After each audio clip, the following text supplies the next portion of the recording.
बेटा आप लोगों के सामने जो है वो जो आर्टिकल अब ओपन हो रहा है, ऑब्वियसली कल की जो कंटिन्यूटी है वही हम करेंगे इसमें।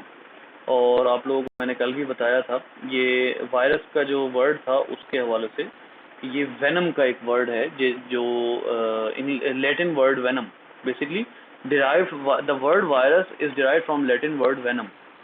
लैटिन वर्ड है वायरस जिसका मतलब है वेनम इंग्लिश में, ठीक है, पॉइजनस फ्लूइड।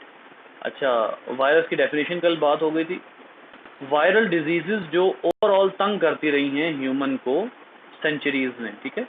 और ये वैसे तो बड़ा ही इसमें कम डाटा गिवन है, लेकिन सबसे पहले जो है वो जो एडवर्ड जेनर ने जब बनाई थी वैक्सीन, तो उसने वो किसके खिलाफ बनाई थी? काउ पॉक्स और स्मॉल पॉक्स के खिलाफ बनाई थी। 8 years ओल्ड बॉय पे उसने काम किया था, ठीक है। और उसके बाद जो है वो स्मॉल पॉक्स के वायरस, अच्छा कुछ आपको पता है कुछ डिजीजेज ऐसी होती हैं, जैसे ये जो दो डिजीजेज यहाँ पर लिखी हुई है ना, काउ पॉक्स और स्मॉल पॉक्स, आपको पता है कुछ डिजीजेज ऐसी होती हैं वो आपस में इतना रिलेट कर रही होती हैं कि आप दो डिफरेंट डिजीजेज हों, लेकिन आप उनमें से किसी एक के वायरस की वैक्सीन बना लें तो दूसरे की वैक्सीन ऑटोमेटिकली बन जाती है।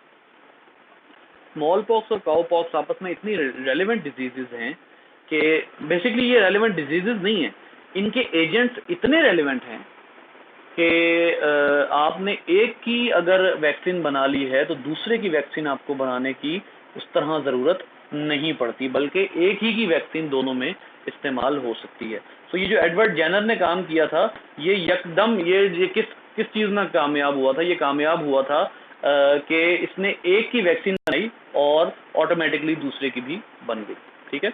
तो उस वक्त जो है वो ओवरऑल बहुत तंग किया हुआ था इन दो डिजीजेस ने, और क्योंकि उसने ये काउपॉक्स के हवाले से काम का शुरू किया था आगाज, तो काउपॉक्स जो लैटिन है उसमें काउ को कहते हैं वैका, इस वजह से आपने इसका नाम रख दिया वैक्सीनेशन या वैक्सीन, ठीक है।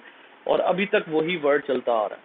तो ये एक्चुअली वायरस जो है ना इसका पता किसी को भी नहीं था, एक बहुत लंबे अरसे तक वायरस का किसी को भी नहीं पता था। एक चीज बहरहाल लोगों के इल्म में थी, और वो क्या थी कि वो स्टेटमेंट मैं आपको यहां पर लिख कर देता हूं। वो स्टेटमेंट ये थी कि वायरस या दिस वेनम, क्योंकि आगाज में तो ये वेनम था ना, venom does not gate filtered, मतलब आप इसको जिस भी फिल्टर में से गुजार लें। देखें, आप लोगों को पता है फिल्टर का रूल क्या होता है, मैं आप लोगों को यहाँ पर थोड़ा सा फिल्टर का रूल बताता हूँ। फिल्टर का रूल ये होता है कि आपके पास एक जो है वो बहुत ही बारीक जो डिस्टेंस है उसकी जालीनुमा मेम्ब्रेन होती है, ठीक है, जालीनुमा मेम्ब्रेन होती है। और ये जो जालीनुमा मेम्ब्रेन होती है इसका रूल क्या होता है, एक तो ये मतलब इसको आप सेलेक्टिवली परमिएबल कह लें या इसको आप चार्ज्ड मेम्ब्रेन कह लें। आमतौर पे फिल्टर जो हैं वो इलेक्ट्रिसिटी से भी चलते हैं ना, बहुत से फिल्टर्स आपने देखे होंगे जो इलेक्ट्रिसिटी से भी चलते हैं। होता क्या है कि फर्ज करें कि फिल्टर जो फ्लूइड है उसने यहाँ से आना है और इस फिल्टर में से क्रॉस होकर आगे को जाना है,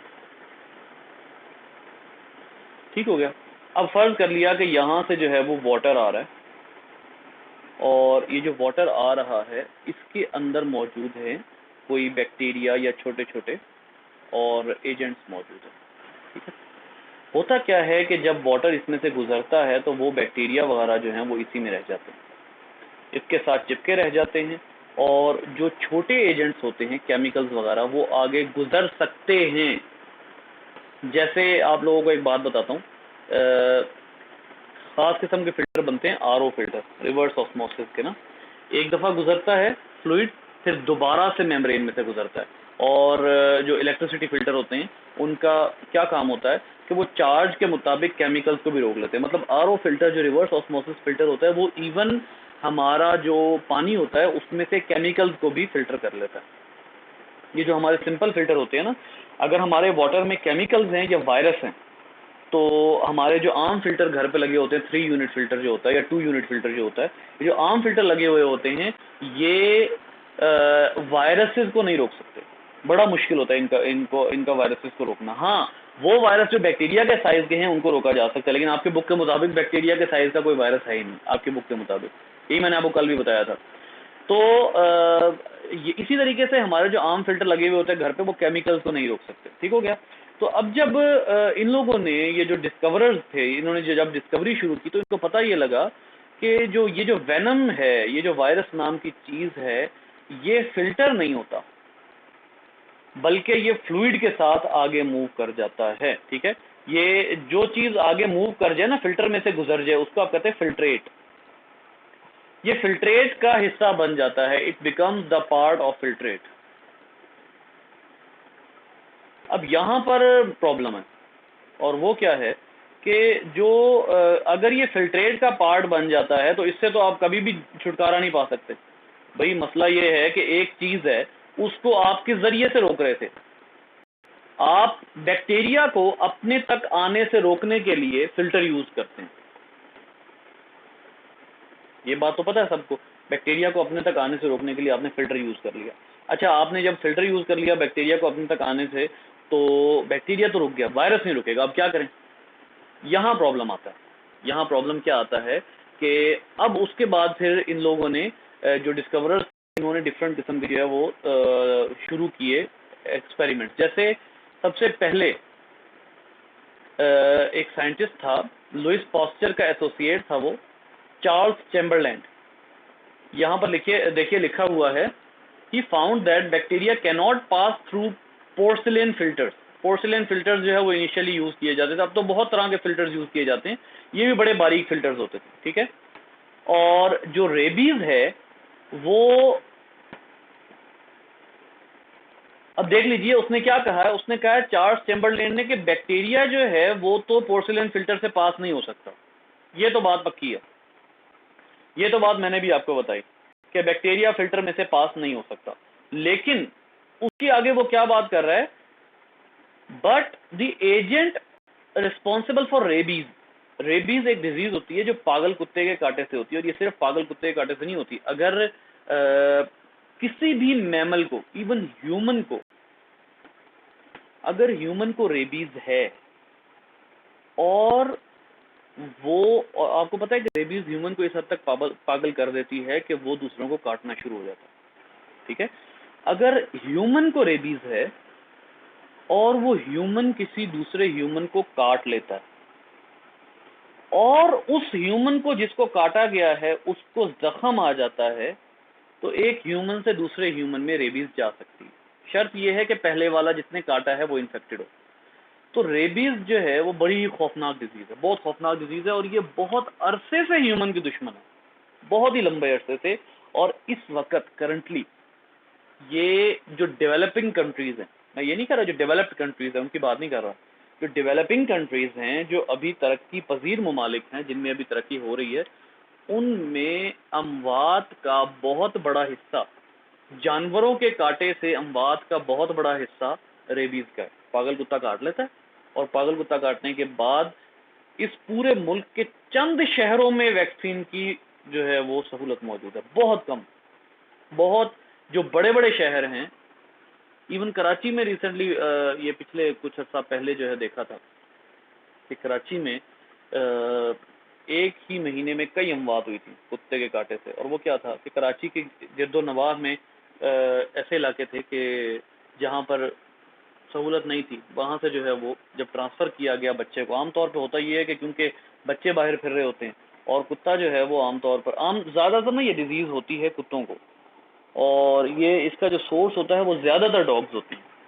तो आमतौर पे जो ये जो डॉग्स होते हैं ना, या जो भी एनिमल होता है, खास उसको पागल होकर तो नहीं पता लगता कि ये मेरे सामने कितने साइज का इंसान मौजूद है, लेकिन अगर उसको ये पता लगे ना कि ये बच्चा है और बेबस है, तो ज़्यादातर बच्चे ही शिकार बनते हैं कुत्ते का ना, क्योंकि उसको ये पता होता है कि ये बेबस है।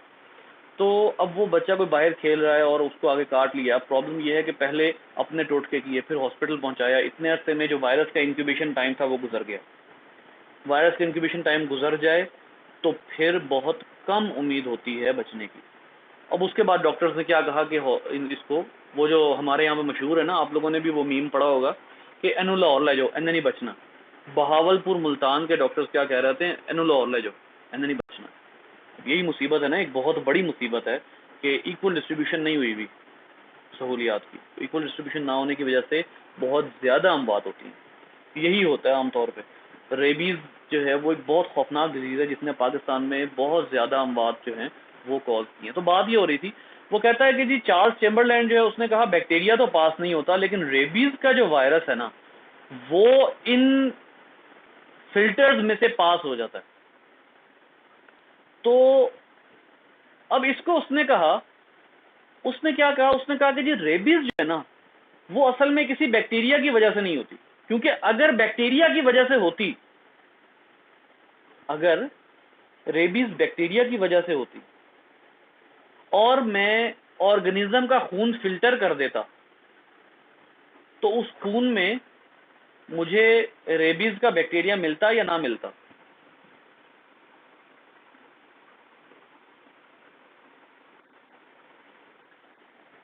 नहीं मिलना था, क्योंकि जब आपने एक दफा फिल्टर कर लिया, मैंने कहा अगर बैक्टीरिया से होती, वायरस से नहीं बात की, वायरस में तो फिल्टर हो जाना है ना।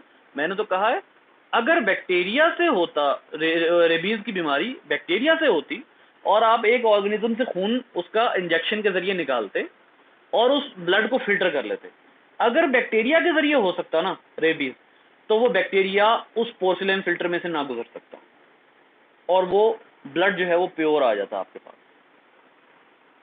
प्रॉब्लम क्या है? प्रॉब्लम ये है कि एक एनिमल से आपने इंजेक्शन से ब्लड लिया, उस एनिमल को रेबीज था, आपने फिल्टर किया, दूसरे एनिमल को लगाया, पता लगा उसको भी रेबीज हो गया। इसका क्या मतलब है कि ये कोई ऐसा ऑर्गेनिज्म है या कोई ऐसी चीज है जो फिल्टर में नहीं रुक सकती। अब आप लोग मुझे बताइए कि शुरू शुरू में वायरस को वेनम क्यों कहा गया? वैसे ये सारी गुफ्तगू के बाद आपको क्या लगता है, वायरस को वेनम क्यों कहा गया? और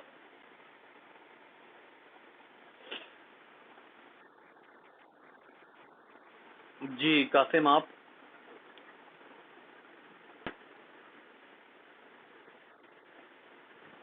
देखें, ये तीनों पॉइंट्स अपनी जगह पे ठीक है। सॉरी सॉरी सॉरी,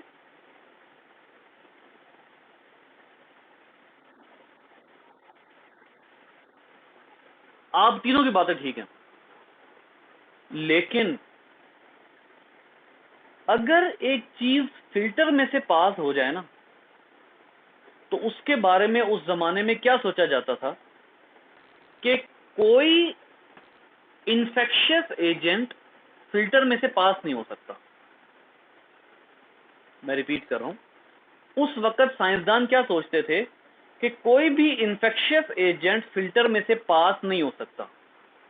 अगर वायरस फिल्टर में से पास हो रहा है तो इसका मतलब है वायरस इन्फेक्शियस एजेंट नहीं है, बल्कि क्या है, वेनम है। मैंने इसीलिए पूछा, ये सारी फिल्टर की बात करने के बाद मैं आपसे ये क्वेश्चन क्यों पूछ रहा हूं, लॉजिकली सोचे ना। वो इसलिए कि जितने इन्फेक्शन कॉज करते हैं, फंजाई इन्फेक्शन कॉज करती है वो फिल्टर हो जाती है, बैक्टीरिया इन्फेक्शन कॉज करता है वो फिल्टर हो जाता है, अमीबा इन्फेक्शन कॉज करता है वो फिल्टर हो जाता है, प्लाज्मोडियम इन्फेक्शन कॉज करता है वो फिल्टर हो जाता है। तो उस वक्त के साइंसदान ये सोचते थे कि भाई इन्फेक्शियस एजेंट और फिल्टर ना हो, मानने वाली बात नहीं। अब इसका क्या नतीजा निकला? इसका नतीजा ये निकला कि साइंसदानों ने ये सोचना शुरू कर दिया कि ये इन्फेक्शियस एजेंट नहीं है, बल्कि ये क्या है, ये वेनम है जो फिल्टर में से पास हो जाता है। ये है बात जो मैं आपसे पूछना चाह रहा हूँ, ठीक है। अब आइए, उन्होंने क्या जो है वो मजीद इसके बारे में क्या बात की। अच्छा जी, इन 1892 Ivanovsky discovered the agent which cause tobacco Mosaic disease. हाँ, अब ये प्लांट की डिजीज है, ये टोबैको प्लांट में डिजीज होती है और इसमें ना टोबैको प्लांट अल्टीमेटली डेड हो जाता है, ठीक है। इसको टोबैको मोजाइक जो वायरस कॉज करता है ना उसको कहते हैं टोबैको मोजाइक वायरस, और जो डिजीज है उसको कहते हैं tobacco Mosaic disease, tobacco Mosaic virus और टोबैको मोजाइक डिजीज। इवानोस्को को क्या पता लगा कि जो टोबैको मोजाइक वायरस है वो भी फिल्टर नहीं होता, वो भी फिल्टर में से गुजर जाता है, वो फिल्टर नहीं होता। अब आहिस्ता आहिस्ता साइंसदानों ने क्या सोचना था, उन्होंने तो यही सोचना था नहीं ये पॉइजन है इसलिए फिल्टर नहीं हो रहा, ठीक है। तो इस वजह से आगाज में ये जो दो डिजीजेस थी, इसकी वजह से आगाज में क्या सोचा गया कि जो वायरस है वो कोई इन्फेक्शियस एजेंट नहीं है बल्कि वेनम है जो फिल्टर में से गुजर जाता है, ठीक है। ये वजह थी ये सोचने की, ठीक हो गया। उसके बाद जनाब उसने क्या किया, अच्छा ये वही इसने एक्सपेरिमेंट किया जो मैंने अभी आप लोगों को बताया था। इसने क्या किया, इसने टोबैको मोजाइक जो टोबैको प्लांट था जिसको डिजीज हुई थी उसके पत्ते लिए, पत्तों का चूरा किया, पाउडर बनाया और पानी में डाल दिया, सोल्यूशन बन गया। गौर से सुनिएगा, चूरा किया, पानी में डाल दिया, सोल्यूशन बन गया। अब उस सोल्यूशन को उसने फिल्टर किया, फिल्टर होके सोल्यूशन नीचे आ गया, ऐसे क्रिस्टल क्लियर पानी, साफ शफाफ पानी। समझ आ रही है यहां तक एक्सपेरिमेंट की? टोबैको मोजाइक डिजीज है, टोबैको प्लांट को ये डिजीज हुई भी थी, उसने डिजीज्ड प्लांट के पत्ते लिए, उनका पाउडर बनाया, पानी में डाला और अच्छी तरह स्टिरिंग करने के बाद, मिक्सिंग करने के बाद उस पानी को फिल्टर कर लिया। लॉजिकली क्या होना चाहिए था कि उसने उस पानी को फिल्टर किया है, लिहाजा जो भी चीज है वो फिल्टर हो जानी चाहिए, पानी में नहीं आनी चाहिए। अब अगला काम उसने क्या किया, वो पानी एक हेल्दी टोबैको प्लांट की जड़ों को दे दिया। लिया किससे था? डिजीज्ड प्लांट से। दिया किसको? हेल्दी को। जब उसने डिजीज्ड प्लांट का बनाया हुआ पाउडर, उसका सॉल्यूशन बनाया, सॉल्यूशन को फिल्टर किया, फिल्टर किए हुए पानी को उसने हेल्दी प्लांट को दिया, उस हेल्दी प्लांट को डिजीज हो गई। यानी उस हेल्दी प्लांट को डिजीज हो जाने का मतलब क्या है कि वो वायरस फिल्टर नहीं हुआ, बल्कि जो पानी आपने फिल्टर किया था, जो पानी आपको हासिल हुआ, वो वायरस उस पानी में मौजूद था। लिहाजा जब आपने हेल्दी प्लांट को की रूट्स को वो पानी दिया तो वो प्लांट डिजीज्ड हो गया, ठीक है। अच्छा जी, उसके बाद होते होते ultra microscopic agent was seen in the victims of many diseases. ये बहुत ज्यादा जो है foot and mouth disease 1898, yellow fever 1901, होते हवाते जो है वो बहुत अरसा ये चीज तंग करती रही 1935 तक। और आपको पता है एक डिजीज आई थी 1918 में, ओए होए, वो डिजीज कोरोना जैसी डिजीज थी 1918 1920 में। वो था स्पेनिश फ्लू। स्पेनिश फ्लू उसने पूरी दुनिया में 3 करोड़ से ज्यादा जानें ली थी, और ये जंग अजीम दोम से ज्यादा, जंग अजीम अव्वल से ज्यादा अमवात हैं। जंग अजीम वर्ल्ड वॉर 1 से ज्यादा अमवात हैं जो उस एक वायरस ने ली, स्पेनिश फ्लू वायरस ने। और वो प्रॉब्लम क्या था, उस वक्त वायरस का पता ही नहीं था। अब वो देखें ना, वो आपको क्या बता रहा है, ये देखिएगा, वो आपको बता रहा है कि the filterable agents were first purified in 1935 when Stanley was successful in crystallizing tobacco mosaic virus। अब ultimately working tobacco Mosaic virus पे ही हुई, लेकिन आखिरकार उन्होंने टोबैको मोजाइक वायरस को अलग कर लिया। कब? 1935 में। उससे पहले ये वेनम था, उससे पहले ये कुछ नहीं था। तो ये जो है वो कहानी है वायरस की डिस्कवरी की, जिसमें साइंसदानों को चक्कर दे दिया। और अभी भी आपके सामने है जिस तरीके से कोरोना ने साइंसदानों को चक्कर दिया है। कल जो मैंने नाम दिया था वायरस को, कोरोना को देख के आपको नहीं लगता कि मैंने उसको बड़ा परफेक्ट नाम दिया? क्या नाम दिया था मैंने, कुछ याद है?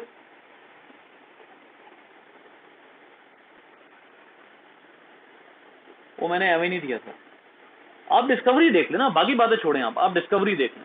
डिस्कवरी में साइंसदानों को फिरकी की तरह घुमा देने वाला ये एजेंट है जिसने बेड़ा गर्क कर दिया इंडस्ट्री का इस हवाले से, साइंटिफिक इंडस्ट्री का, कि तुमसे एक काम नहीं हो रहा यार, तुम अभी तक डिस्कवर ही नहीं कर सके कि ये हो क्या रहा है। रेबीज जो है वो तुम फिल्टर कर करके थक गए हो और तुमसे हो ही नहीं रहा, उसका काम ही नहीं हो रहा।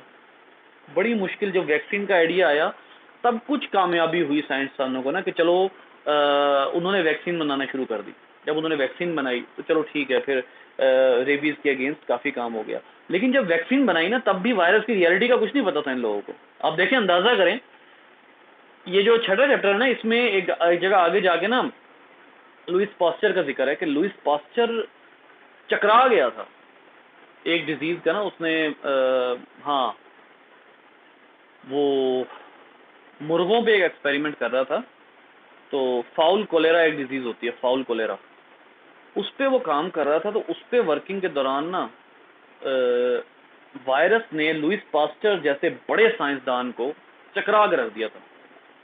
अच्छा, वो चकरा के क्यों रख दिया? क्योंकि वायरस की रियलिटी नहीं पता थी और बगैर रियलिटी जाने ये लोग वैक्सीन बना रहे थे। आप देखें ना, 1935 में वायरस की रियलिटी पता लग रही है, उससे पहले वैक्सीन बनी है। एडवर्ड जेनर बहुत पहले काम करता रहा, ये देखें ना, ये आप लोग देखें, एडवर्ड जेनर कहाँ, ये देख 70 हैं, क्या कह रहे हैं, 1796 में एडवर्ड जेनर बना रहा है वैक्सीन वायरस की रियलिटी जाने बगैर। मतलब ये बहुत बड़ा कारनामा था उसका कि उसने बहुत ही ह्यूज डिस्कवरी की और आज तक दुनिया एडवर्ड जेनर की मरहूने मिन्नत है। आप सोचें इस वक्त हमारी कितनी बड़ी इंडस्ट्री और कितनी ज़्यादा डिजीजेज वैक्सीन की वजह से कंट्रोल में। वो और बात है कि बाद में एडवर्ड जेनर के आइडिया के अलावा भी एक वैक्सीन का आइडिया आया, लेकिन आगाज़ किसने किया था, बात ये है ना, वायरस की हकीकत जाने बगैर उसने वैक्सीन बना दी। और उसके बाद फिर इसी चैप्टर में आगे जाके जो है वो, इसी चैप्टर में, छठे चैप्टर में आगे जाके लुइस पास्चर जो है उसके बारे में लिखा हुआ है कि लुइस पास्चर एडवर्ड जेनर की तारीफ करते नहीं थकता था कि उसने किस तरह कर लिया ये सब कुछ। क्योंकि उसको, लुइस पास्चर को तो पागल कर दिया था एक दफ़ा। साइंटिफिक जो लॉबीज होती है ना, जो साइंटिफिक कॉन्फ्रेंसेज होती हैं, उसमें लुइस पास्चर का इतना मजाक उड़ाया गया जिसकी हद नहीं। क्योंकि वायरस को डिस्कवर किए बगैर, वायरस की एक्चुअल डिस्कवरी के बगैर वो एक्सपेरिमेंट कर रहा था और अपने अंदाजे बता रहा था, तो बहुत मजाक उड़ा उसका। लेकिन अल्टीमेटली फिर वो कामयाब हो गया था। तो उसके बाद फिर आप देख लें, स्टैनले जो है उसने फिर 1935 में ये आखिरकार वायरस को क्रिस्टलाइज किया। इसको इलेक्ट्रॉन माइक्रोस्कोप के नीचे देखा गया। Chemical analysis of these particle showed that they contain only nucleic acid and protein. बस इनके पास सिर्फ ये होता है। तो उसके बाद कैरेक्टरिस्टिक्स हैं, कुछ कैरेक्टरिस्टिक्स में जो है बेटा ये देख लीजिए, which can only be seen under an electron microscope. आपके बुक के मुताबिक यही है, आप लोगों ने यही याद रखना है। और इनका साइज 250 नैनोमीटर, पॉक्स वायरस सबसे छोटा होता है, sorry 250 nanometre to 20 nanometre parvo virus, ये सबसे छोटा है 20 नैनोमीटर, ठीक है। अच्छा, they are 10 to 1000 times smaller than most bacteria. मतलब ये तमाम वायरसेस की बात हो रही है, जबकि मैंने आपको बताया था हकीकत में ऐसा नहीं है। रीसेंट डिस्कवरीज के मुताबिक बहुत से वायरस ऐसे हैं जो बैक्टीरिया से भी बड़े हैं। लेकिन चलें, उसने यहाँ पर जो कहा हुआ है 10 to 1000 times smaller then bacteria, so they can pass through the pores of filter. ये लॉजिक है कि ये फिल्टर में से पास हो जाते हैं, उन फिल्टर में से पास हो जाते हैं जिनको बैक्टीरिया क्रॉस नहीं कर सकते। क्यों? क्योंकि ये बहुत छोटे होते हैं। और आपको पता है कि ज़्यादातर हमें बीमार कौन करते हैं? जो छोटे होते हैं, बड़े वाले नहीं करते। बड़े वाले पकड़े जाते हैं, जो वायरस बड़े वाले होते हैं वो पकड़े जाते हैं, ठीक है। अच्छा जी, उसके बाद आ जाइए, कैन नॉट बी ग्रोन। अच्छा, ये सब वायरसेस के बारे में है कि आपको पता है, आप बैक्टीरिया को, बड़ी सिंपल सी बात करने लगूँ मैं, आप बैक्टीरिया को लैब में ना एक छोटी सी प्लेट में करोड़ों की तादाद में ग्रो कर सकते हैं। कभी आपने अगर अपनी लैब में पेट्री प्लेट देखी हो, एक छोटी सी प्लेट होती है, ठीक है, छोटी सी प्लेट होती है, गहरी प्लेट होती है, उसमें ना आप बैक्टीरिया को एसेंशियल न्यूट्रिएंट्स दे देते हैं। छोटा सा मीडियम बनाते हैं जिसमें बैक्टीरिया को आप एसेंशियल न्यूट्रिएंट्स दे देते हैं ताकि वो ग्रो करे। तो लेकिन उसमें मतलब उसमें आप एसेंशियल न्यूट्रिएंट्स देते हैं, बैक्टीरिया मजे से ग्रो हो जाता है, आप बैक्टीरिया पे स्टडी कर लेते हैं। वायरस ऐसे ग्रो नहीं होता। वायरस को ग्रो करने के लिए आपको क्या करना पड़ता है, अगर आपने ह्यूमन के वायरस को स्टडी करना है तो आपको ह्यूमन का कोई टिश्यू लैब में ग्रो करना पड़ेगा। समझ रहे हैं मेरी बात? एक ये है कि आपने सिंपल सा मीडियम बनाया, उस पर बैक्टीरिया ग्रो कर दिए, सिंपल सा मीडियम बनाया, आर्टिफिशियल मीडियम बनाया। एक है कि आपने वायरस को ग्रो करने के लिए ह्यूमन टिश्यू का मीडियम बनाया। इन दोनों चीजों में 19-20 का फर्क नहीं है, जमीन आसमान का फर्क है। क्योंकि आर्टिफिशियल मीडियम वो होता है जिसमें लिविंग सेल्स इन्वॉल्व कोई नहीं होते। आर्टिफिशियल मीडियम ये होता है कि मैंने एक जगह गोश्त रख दिया, अच्छा चलें, मैंने एक जगह गोश्त रख दिया, बैक्टीरिया ने उसके ऊपर तबाही फेरना शुरू कर दी, लेकिन गोश्त के सेल्स तो डेड है ना, गोश्त के सेल्स तो डेड है। गोश्त मैंने रख दिया, बैक्टीरिया ने उसको तबाह करना शुरू कर दिया, ओके, ये बड़ा इजी है बैक्टीरिया को ग्रो करना। वायरस डेड सेल पे ग्रो करता ही नहीं। वायरस ने तो ग्रो ही करना है लिविंग सेल पे, लिहाजा वायरस को आप आर्टिफिशियली डेड मटेरियल के ऊपर ग्रो नहीं कर सकते। बैक्टीरिया को डेड मटेरियल के ऊपर ग्रो किया जा सकता है, वायरस को नहीं किया जा सकता। वायरस को ग्रो करने के लिए आपको लिविंग ह्यूमन टिश्यू बनाना पड़ेगा और उसके ऊपर स्टडी करनी पड़ेगी, और अब बड़ी कामयाबी से लिविंग ह्यूमन टिश्यू बनाए जा रहे हैं। ठीक है, अच्छा जी, ऑब्लिगेट इंट्रासेलुलर पैरासाइट मैंने आपको कल के लेक्चर में बताया था कि ये क्या होता है। ठीक है, they depend on host cells to carry out these vital functions. ये सारी बातें कल के लेक्चर में हो चुकी हैं, ये आप देख लीजिएगा। ये आज का जो है वो लेक्चर समाप्त हो रहा है। जी बेटा, कोई सवाल?